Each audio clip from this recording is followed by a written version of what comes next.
I did not think about how difficult this movie would be to technically execute when I was writing it. We're trying to deliver something for the fans and exercise new muscles for ourselves. This is like a canvas to make a bigger, badder, nastier, crazier version. He kept coming back to me saying, energy, momentum, this thing needs to move.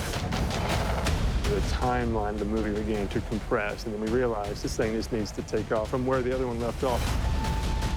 This is the chaos that is infused in Haddonfield. It's a community that's ready to boil. Evil dies tonight! It's a very different movie. What happens to somebody 40 years later? How does that trauma carry? So here you have an entire town that has been traumatized, and it's the way you can open up this story. You know, as an audience, all this other stuff's happening over here, and people are dying, and these poor folks don't know that yet. Let's get that bird's eye view of Haddonfield itself. What does Haddonfield look like 40 years after the 1978 murders? Any of you know the story of the Haddonfield boogeyman? Too young to give a shit, too drunk to remember? There is a level of pain there in the town that they carry this weight of the fear of Michael. Lindsay, Tommy, Marion, and Brackett. Lori was not the only victim in 1978. My name is Tommy Doyle, and I was that young boy. David Gordon Green and Danny McBride were always adamant that they wanted to see the people of Haddonfield respond to Michael Myers. We watched all of the Halloween so many times that it became pretty easy about who we should pick in. We were down to the point of like, we should get that dog in. Reaching outside the obvious for casting is important to me, and aren't the ones that everybody thinks are the obvious choices, but trying to dig a little deeper. 40 years ago, when I was a kid, you protected me. So tonight, I'm gonna protect you.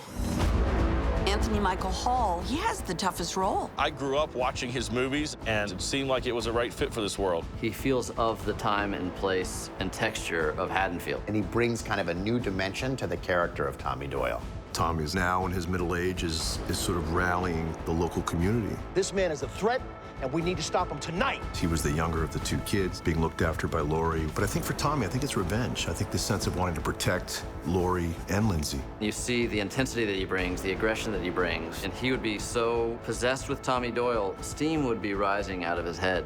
He's the one that really charges the whole movie with its mission. It is his own trauma that makes him the leader. This ends when Michael is dead! How about this sassy tackle? You have a permit for all these? Some of them. Lonnie. Oh, man. Lonnie is a troubled guy who was a bully when he was a kid in the 78 version. I think his life has been kind of sad. He's felt like a coward his whole life, and some of this is a way to find some retribution for that. You fucking dummy. You brought your kid to the belly of the beast. Now I'm going in alone. He can be gruff, sarcastic, mean, but Robert Longstreet brings real vulnerability. Lonnie is not a great dad, but a really great guy. He's mellowed around the edges and trying to become a better man now and more loving to his son. I will see you at the finish line, buddy. David tried to cast as many people as he possibly could from the original. You know, 8 years old, shooting Halloween. I didn't know what I was doing until I saw it. Then I was like, what on God's green earth? 40 years ago, you carried me. I carried you. Come on. No, not gonna carry you now. Come on. You guys are coming too. Couldn't let you have all the fun. Lindsay has never left Haddonfield. This is something that she's lived with for 40 years. That's not something you can just get over, so she's always gonna carry that with her. But, you know, having this group of people, she has the confidence to say, okay, let's all go together and do this. What's happening? Kyle Richards as Lindsay, to see her taking on Michael, it's just like a dream come true. She committed 100%. We put her through crazy stunts and threw her in the water. It was going into this swamp. It's literally terrifying. And I see these 3 men with flashlights looking for gators. And I'm like, what? Back up, did you say alligators? If I saw alligators, you'd all know it. Then I heard a big splash. There was a bullfrog. But it was a bullfrog. It's okay, everybody. We're good. Tick spiders, Michael Myers. On Halloween 2018, I tried to stifle the nerdery a little bit. This one, it came out hard, man. We had Miss Marion Chambers. She survived an assault. Nancy Stevens as Marion. I mean, holy crap. It'd been years since she'd acted, and I kind of pitched her the idea and what I wanted to do. And once she got to set and saw how much fun everybody was having, she went for it, 100%. I immediately knew who she was because she looks the same. I felt an instant connection to her. It just felt so good, you know, all of these people from the original movie coming together again. Hey, Michael, this is for Dr. Loomis. He killed my daughter 40 years ago. Evil dies tonight. Well, Sheriff Brackett has sort of faded away. He's turning us into monsters. Sheriff Brackett from the original film is back, kind of demoted to a security guard in Haddonfield Memorial Hospital and trying to step back into that authority that he once had. Just like Laurie, there's a part of him that's still frozen in the events that happened in Haddonfield long ago. Charles Cyphers, this guy has been in so many movies I grew up with. A couple of my friends were going, I can't believe it. And I said, I can't either, but here I am, you know. Hey, Michael, it's Halloween. Everyone's entitled to one good scare. We had just this beautiful, beautiful reunion. I love the enthusiasm of these guys and the fact that they birthed these characters 40 years ago. It's very surreal to work with all those original cast members of Halloween. Evil dies tonight. I think they're just fascinating and colorful characters who bring a little bit more richness to the movie. Tommy!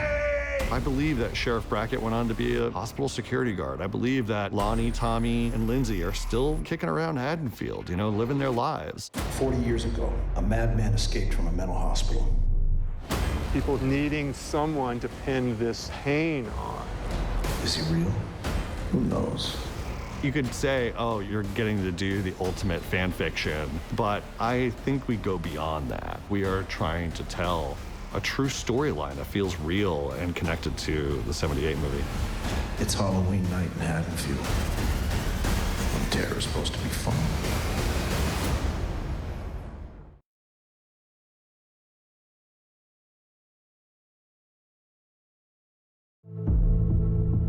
Laurie Strode, in my mind, is always the centerpiece of the Halloween franchise. For Laurie, her journey was complete. She gave it all, her heart, her soul, her blood. You saw the final girl finally face her fear of 40 years. But in order to continue the story, she has transferred the passion, the fierceness into her daughter and her granddaughter, with Laurie in the center of it, wondering what the fuck happened. You and Allison should not have to keep running. You'll always be with us. Karen and Allison just went through this horrific thing where they lost so many people that they love. And on top of that, there's a certain level of guilt and shame for not believing Laurie from the start. We all go through this process, but it's really, I just have to always remind myself, it's been like 2 hours. I kept saying to David Gordon Green, like, I've never had to play so many things at once, like, ever. This fear, this loss, grief. People always like, why do bad things happen to good people? And this is kind of a situation where, what do good people do when bad things happen to them? We fight. We always fight.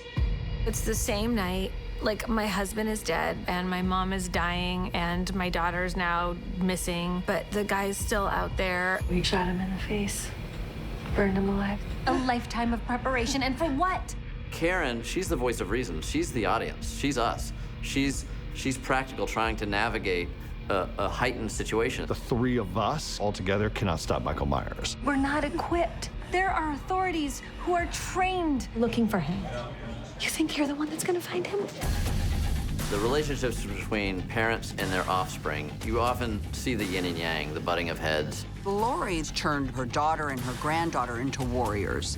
They now believe her. They now are on the same path that she is. A lot of the paranoia that they thought Laurie had is real. Allison is an amalgamation of like both of those women. She has that sensitivity and understanding that Karen has, but she has that strength and survivor mentality that Laurie has. He creeps, he kills, he goes home. And that's where we're going. You watch her take matters into her own hands and goes after him. She's brave and courageous, and this one real badass. Gotcha. Judy and Andi are so good at dialing through those ranges of emotion. She is putting on a masterclass of acting in this. Michael Myers has haunted this town for 40 years. Tonight, we hunt him down. Andi, I think it was super exciting for her to take up knife and gun and hunt Michael Myers. She's definitely related to Laurie. And I think that's what the fans wanted to see after 2018, too. I think they were looking for a torch pass. I like to think of the Strode women like action heroes, driven, prepared for anything, and they're really tough. Both these women are fighters, and so I think it kind of engages something in both of them, the strength that was always there.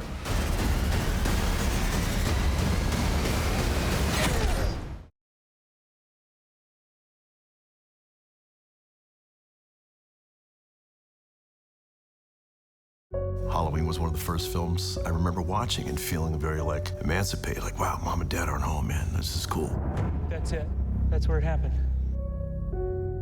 This is another layer of this storytelling, of this origin story. They go back and show what happened that night. We're filling in some of the blanks about how our original Halloween kind of differs from the ending of Carpenter's original. He murdered 3 teenagers down the street. This film goes back to 1978. We see the capture of Michael Myers and how that went down. In Carpenter's version is obviously he goes off of the balcony and then escapes. Our version, Michael is captured. There was a moment where Loomis was set to execute Michael on the side of the crime scene, and Hawkins got in the way of that. It shows the depth of the dive here. This is a deep dive. The 1978 footage was at first incredibly stressful, but then as we started to see all the puzzle pieces come into place, there were no worries about it whatsoever. We're in stage 10 in Wilmington, surrounded by Lambkin Lane. This is crazy. I've never seen anything like this. You walk into set every day and feel a little nostalgic and terrified that you're walking into Michael Myers' house. Walking on the set of like the exact replica of where Michael Myers' house was, it's awesome. This film is written around the house, and it's written around the history of the house. Okay, let me see a 32. It does take a team and discussions and debate about how to go about this. For a while, we were going to rebuild his house in a neighborhood, but then I was just thinking, we're going to be shooting all night, every night in someone's neighborhood. Very aggressive, violent, screaming scenes. I don't think that's going to go over well.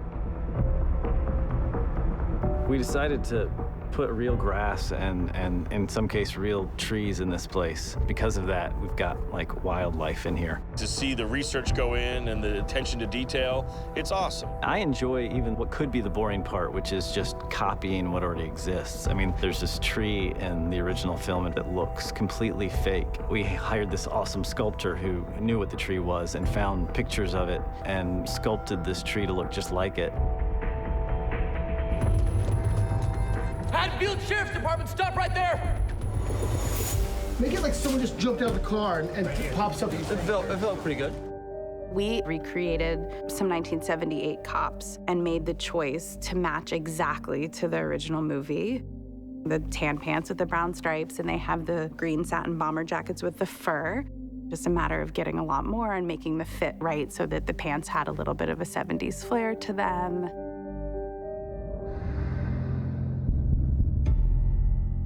We get to see Donald Pleasance in this film, kind of. When I knew they were going to bring him back, I was most curious.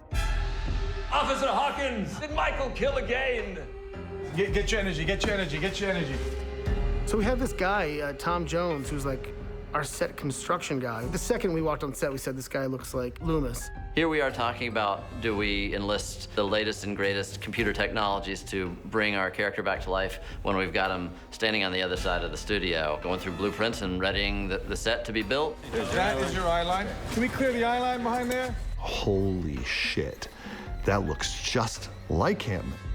And then Chris Nelson knocked it out of the park. My biggest fear was that once the makeup was on, he would look less like Donald Pleasance than when he did beforehand.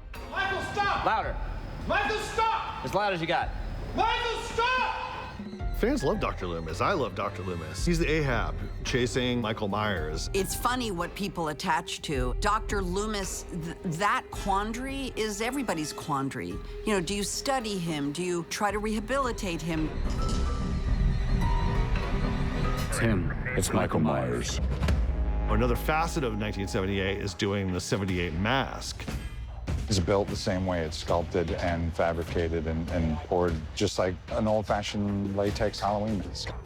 For 40 years, we've been dissecting this mask. There's hundreds of details that go into recreating it. There's a little air bubble in the corner of the mouth. There's the way the eyes are shaded on the inside, but not the outside. There's the way there's dirt on the nose. Swirls of matted hair that point a certain way. If you look, all those swirls are there. Even some people were like, Chris, there's like a piece of hair swirl sticking up there. Could you mat that down? I'm like, oh, no.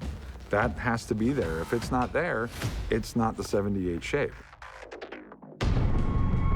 And then Michael Simmons is trying to make the footage look like 1978 footage. Hopefully you feel like it could be edited into the original movie. I just kind of went for the lighting style. I'm using more hard lights, more direct lights, classic keys, less backlights, and then I'll tweak it on color correction and find a live grain solution. It feels like Halloween. It feels like it is a missing piece of this story that we hadn't seen before. He used to stare out the window. You can tap into the past. You can recreate things from the past. Maybe he wasn't looking out. Maybe he was looking in. At his reflection, at himself.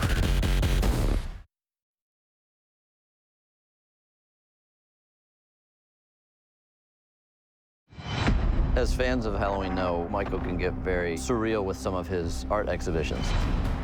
Those are qualities of his that I've always admired. Everything is really, really heightened in Halloween Kills. There's blood and knives. It starts at about 100% and it goes to about 500%. It's a maelstrom of violence and fear. There's a huge body count in this movie. Michael Myers eviscerates everybody. I feel at the beginning of the day, I've got so many ideas and shot lists and storyboards and all these great plans. And by the end of the day, I'm just trying to survive. Marcus, I think it's important that you keep an eye out and look. Is he there? Is he here? Like, where could he be is important. We're constantly being challenged by all these other creative voices to see if we can beat things and just elevate it. For David, his crew on a movie like this is crucial. All right, picture, here we go. The core of that crew, it's our first AD, Attila, Michael Simmons, our DP, Ronit, our script supervisor, and David is there and going, this is my vision, this is what I want to get for the day. We have Tommy Doyle, he smacked the car. I feel like every set needs an Attila. I've never met an energy like his. Attila is there to keep this machine that we have moving so smoothly. So that was great. Let's go back to one. That's no bueno. Woo! Let's do this!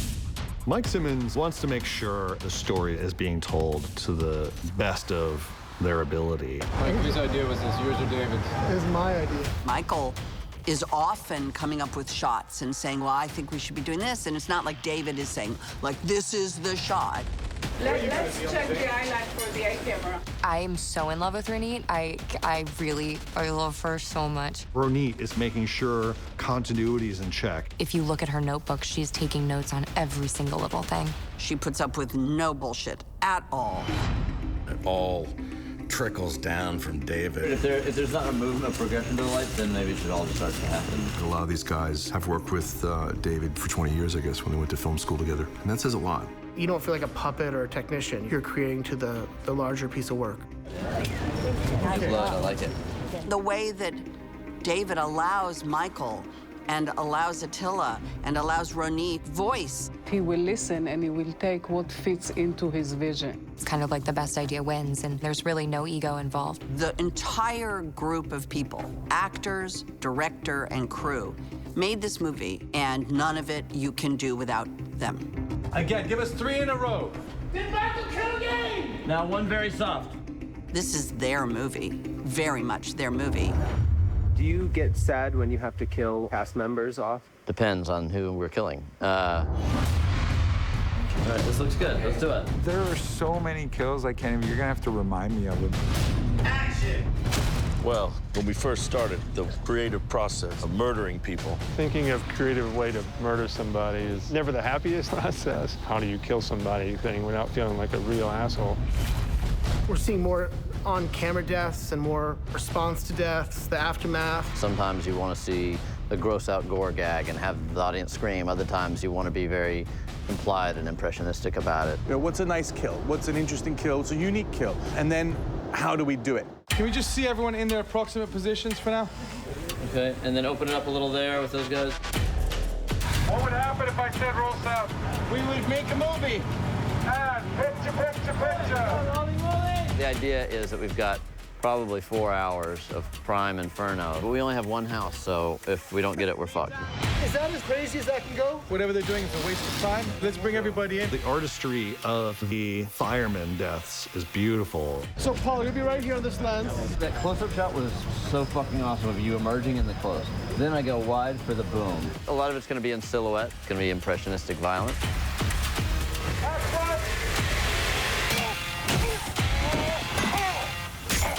There's gonna be a blood splurt. Do what you want with that information. It's definitely a new thing for Michael to be taking down 10, 12 people.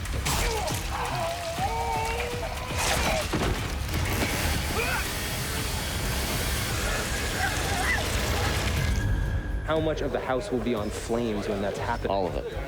Oh, okay. Yeah. No, it's going to be a weird night. It was a stressful day because there was just a lot of pieces adding up. Longer lens. We're gonna need everyone to bugger off that way. Like, this house is not going to catch on fire by the time the sun comes up over the horizon. And I turn around, and then I hear a bigger whoosh, and this whole house is like ablaze. The house, within like an hour, hour 10, was down to the ground. And we're all just stepping in muck and blood and body parts. It was hilarious. By the end of the night, everybody was just super pumped. Cut. Beautiful. That is locked. We are cut. Phil and Sandra have a house that's near Laurie Strode's. Of course, they are on the path of Michael Myers. The fuck was that? We see him get his head smashed here. He grabs me, and he pins me. Boom. Boom. That's fucking perfect. Hey, Mark. Call the cops!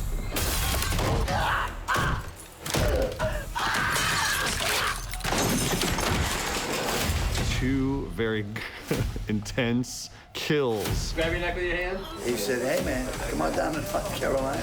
It's warm. You'll have fun. That was amazing. Oh, I came up with the idea of stabbing her in the neck with the fluorescent light bulb. You're armed and he's not, and then you don't, and it's a little curious that he's going for the light bulb. Utilizing things that are in your home or things that you have access to, and then trying to imagine, like, well, what if someone just pulled that fluorescent tube out and jammed this down your throat? It's like, yeah, that would suck. You know, just make a big old opera out of it. I was like, that'd be cool, right? And David's like, yeah, that'd be really great. Let's do that. And then when we were doing it, I was like, wow, this is harder than I thought. It takes precision to pull those gags off. There's the artistry and then there's the mechanical side of it, which is getting blood to plump through and flow and explode the way you want it, the texture of the blood, etc. So we had this, you know, full prosthetic appliance with bladders underneath it and fluorescent light bulbs out of plastic that retracted that had a little gun shooting thing in it. Just a slight bit lower. Go lower. Now we're gonna do a countdown, and that is the cue for the actual stab and for your blood gag. Roll sound. Roll. Stab.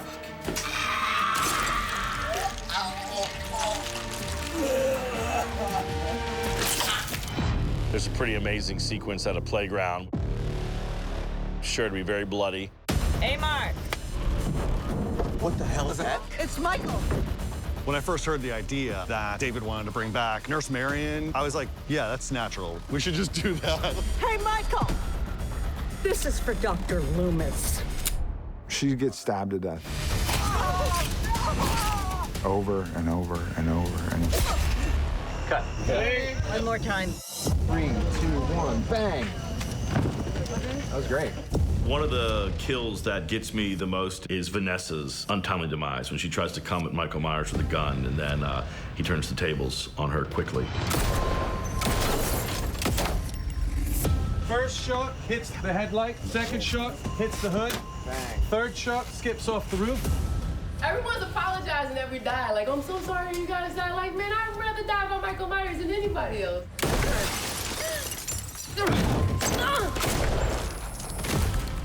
It's shocking and effective. You're always trying to one-up each other. So, you know, the script will say, and Marcus gets stabbed in the face. Well, that's pretty vague, right? Let's be more specific. Okay, how about we stab him in the mouth and it comes out of the back of his head? No, let's not do that, but how about we do that? And then it evolves.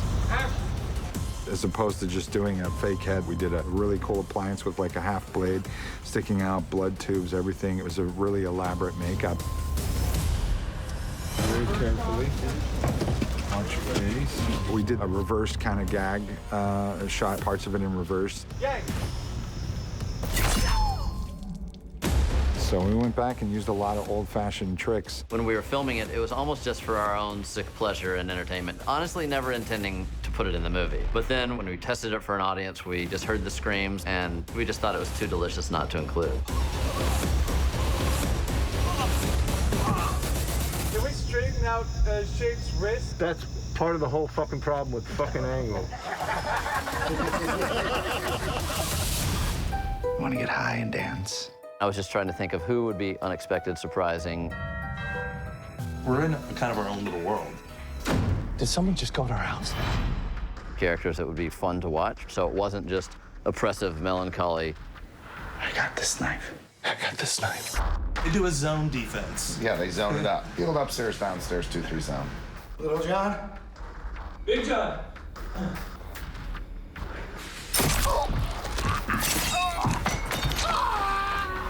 Big John! Good. Is everybody okay? No, it's good. Went down. That's fucking terrifying. I'm not gonna look at that. I did it. We kill Big John. We were just gonna reveal him and find him dead, but we're actually shooting a thing where this Shape's gonna come up and gouge his eyes out and shove his fingers in through his eyes into his brain and kill him, so that's cool.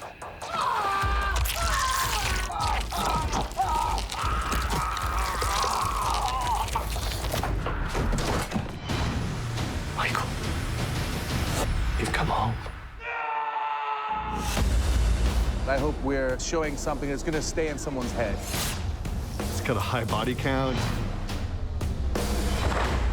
The blood and the guts and the killing.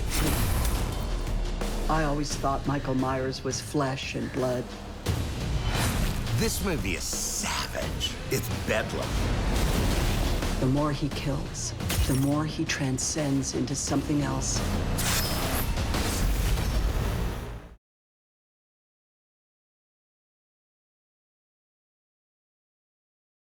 Tonight's tragedy, an eerie reminder of an event in Haddonfield history this community has spent decades trying to forget.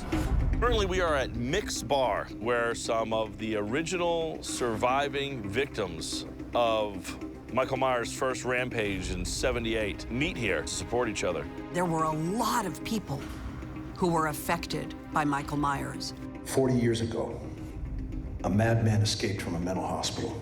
A man in a white mask. And of course, that's our first thought is, oh my God, you know, it's Halloween, we're all together. Is it Michael Myers? Somebody help me, it's here.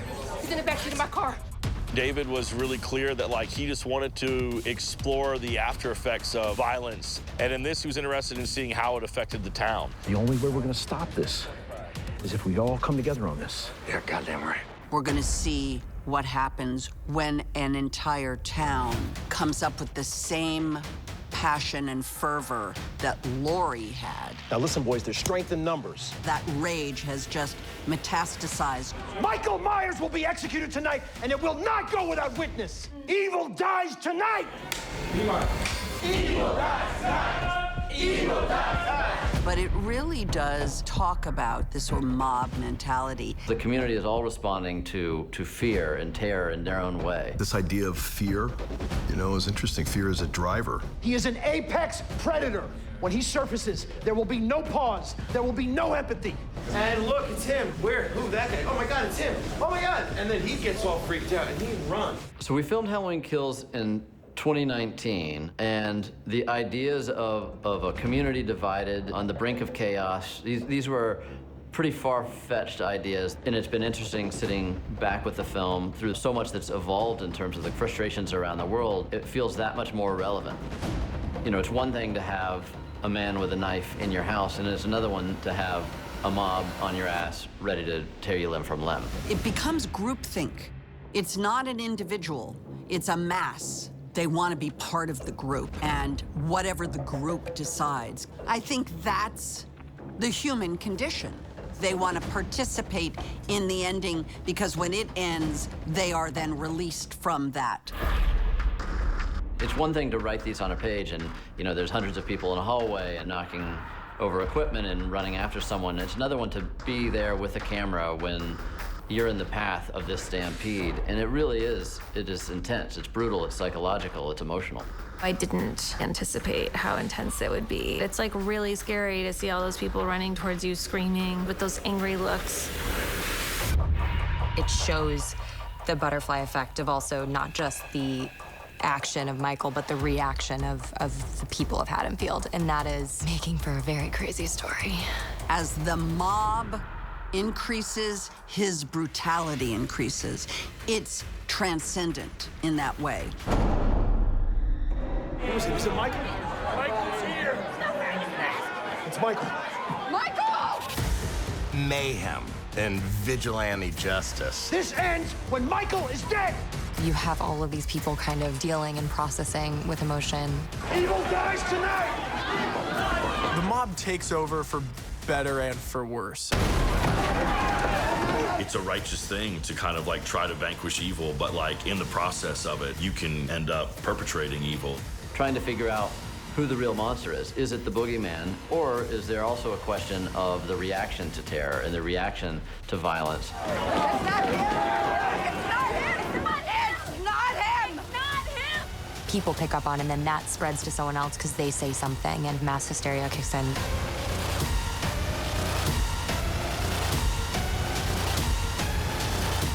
It's not orchestrated, it's not clean, and it's not elegant. Mob violence is brutal.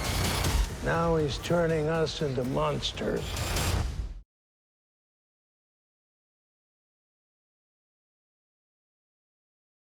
Evil dies tonight. Evil dies. Evil dies tonight. Evil dies tonight. Blooper reel! Woo! Fine, I'll take care of the trick-or-treaters and you can dance. With Murray. It is a big light in a very narrow lane. Fire it up. That's it. Let's go. Come on. Fucking, I'm not playing here. Oops, sorry. Can I have another one? There's a stab wound. She was stabbed. Was she? Like a year and a half ago. She keeps coughing. And here she is. Still looks great after a year and a half of blood loss. The new diet. Nice job, dude. Thanks, man. This is for Lori. This is for you, Lori Strode. Lori, get through 5 pages, one line I fuck up. Okay. Ray? He's dead, Mom. More pain meds.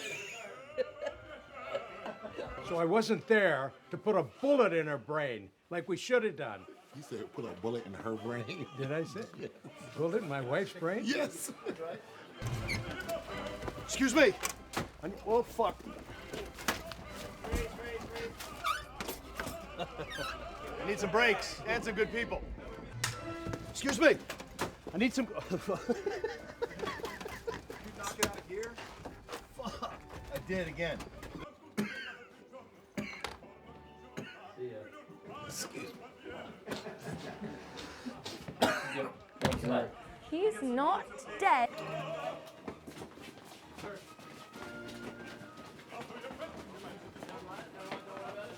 Hold on, let me find it. What if you drew like a mouse? If I drew a mouse, I'd go ear, little whiskers, right here, big fat, and a huge mouse dick. You ever see Fish Called Wanda when Jamie Lee just got so excited with foreign languages? Just go ahead and talk dirty to her in Latin, like medical terms. have American boards that I need to be held accountable to. Just give her a Latin now. Just hit her. Mary's phone is ringing. That's cool. I love her anyway. It's my granddaughter wanting to FaceTime me. Turning it off, boss.